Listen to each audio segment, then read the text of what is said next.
істейміз? Оған звондап төбеске шақырайық. Төбеске шақырған дұрыс болып кетті. Алло, Тико, сен төбеске шақырамыз. Айт, қазір барам.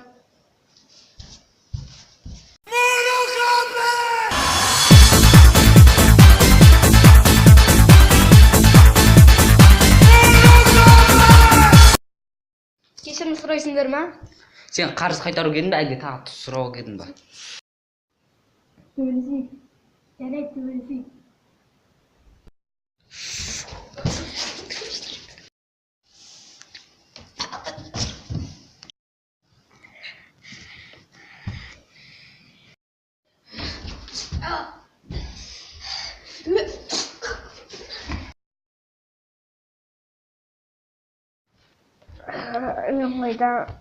Есін жейдің бе?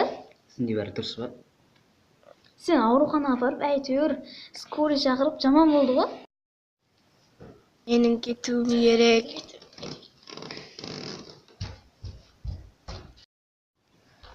Тико қайда? Шақырады мен не дейді? Тико. Алло, таксист, осы адреске келіңіз. Келіңіз бе?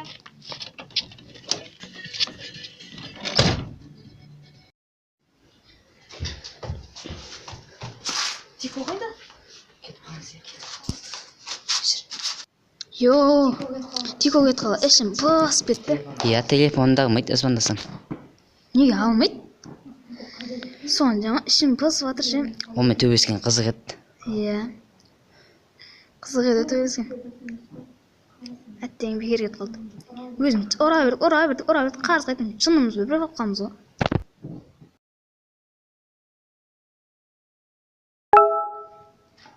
Алико, бергей. Не болды? Тек өсіпсің бе жатыр ма?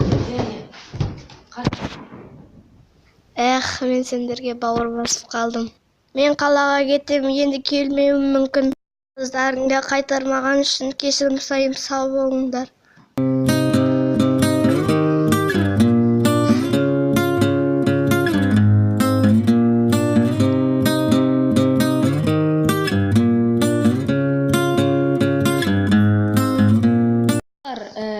Біз бұл телехикаямен не айттық? Ешкімді кемсітіп, балағаттап оларды жамандамаңыздар. Және де оларға кемсітіп, жаман қылықтар көрсетпеңіздер. Телехикаядағы жағдайларды ескеріңіз және өміріңізге пайдаланыңыз. Осы төбелескендердің көргендері үшін рахмет. Сау болыңыздар. Рахмет көргендеріңізге, соңына дейін.